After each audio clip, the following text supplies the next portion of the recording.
Good morning, class 5th. So today we are going to learn chapter 3. Chapter 3, the rats and the elephants.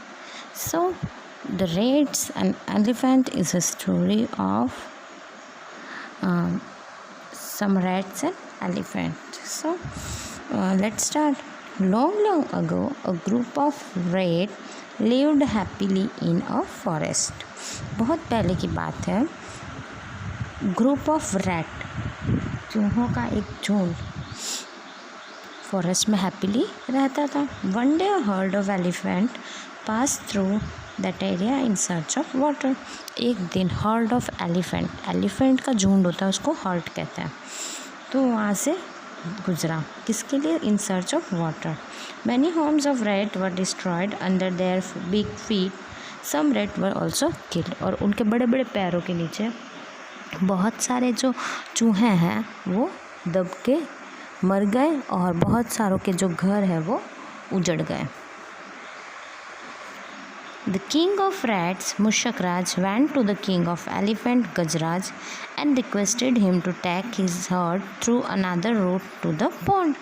So, the king of rat, चूहों का जो राजा था मुशकराज, वो king of elephant के पास गया जिसका नाम था गजराज. क्या करने? रिक्वेस्ट करने कि वो अपना जो ग्रुप है वो किसी दूसरे रास्ते से ले जाए. कहाँ पर? पॉन्ड के पास, तालाब के पास किसी दूसरे रास्ते से जाए. He accept the request and told the elephant to take the other way without disturbing the rats.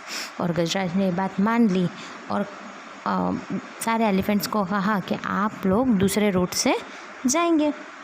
मुशकराज was very happy and pleased with Gajraj. Mushkraj बहुत गुस्सा हो गया और गजराज को थैंक कहा. He thank him and promise that rat would always be ready to help elephant in need. और उसने कहा कि चूहे जो हैं वो हमेशा, जब भी हाथियों को चूहों की मदद चाहिएगी, वो हमेशा रेडी रहेंगे. Now hearing these, the elephant in the herd laughing, thinking how small rat could help big elephant. ये सुन के, जैसे उसने बोला कि जब भी आपको ज़रूरत पड़ेगी हम रैट्स हमेशा आपकी हेल्प करेंगे. सो ये सुन के वहाँ पे जो हर्ड ऑफ एलिफेंट था वो हंसने लग गया कि ये छोटे छोटे चूहे हम बड़े बड़े एलिफेंट्स की क्या मदद करेंगे. After few months, one fine day when the rats were playing, they heard loud sound of elephants coming from the direction of pond. और एक दिन जब चूहे खेल रहे थे तो उन्हें ज़ोर ज़ोर से एलिफेंट्स की आवाज़ आई.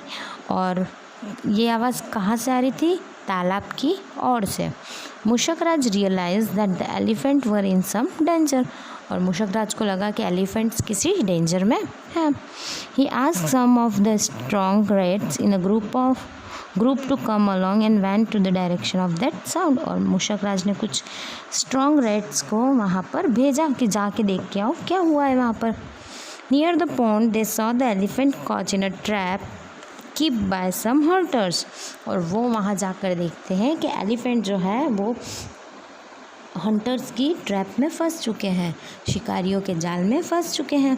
The rat quickly started beating the rope with their sharp teeth. Some of elephant were set free. और रेट्स जो हैं उन्होंने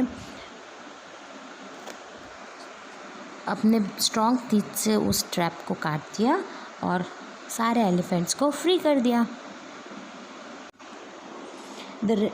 Soon the elephant were set free. और थोड़ी देर में सब फ्री हो गए. They thanked the rat and also felt sorry for making fun of their small size. और फिर सारे एलिफेंट ने मिलके उन सारे रैट्स को सॉरी कहा क्योंकि उन्होंने उनका मजाक उड़ाया था कि ये छोटे छोटे चूहे हमारी क्या हेल्प करेंगे. Now they realize their mistake and say sorry to the rats. So this is the story that ये स्टोरी हमें क्या सिखाती है कि हमें कभी किसी का मजाक नहीं उड़ाना चाहिए, चाहे वो छोटा क्रिएचर हो या बड़ा क्रिएचर हो. हम सब एक दूसरे की हेल्प कर सकते हैं, हम सब एक दूसरे के कभी ना कभी काम ज़रूर आएंगे. सो रैट्स का मजाक उड़ाया था एलिफेंट ने और रैट्स ने उनको बचाया. Now read the chapter and do the word meanings and learn word meanings.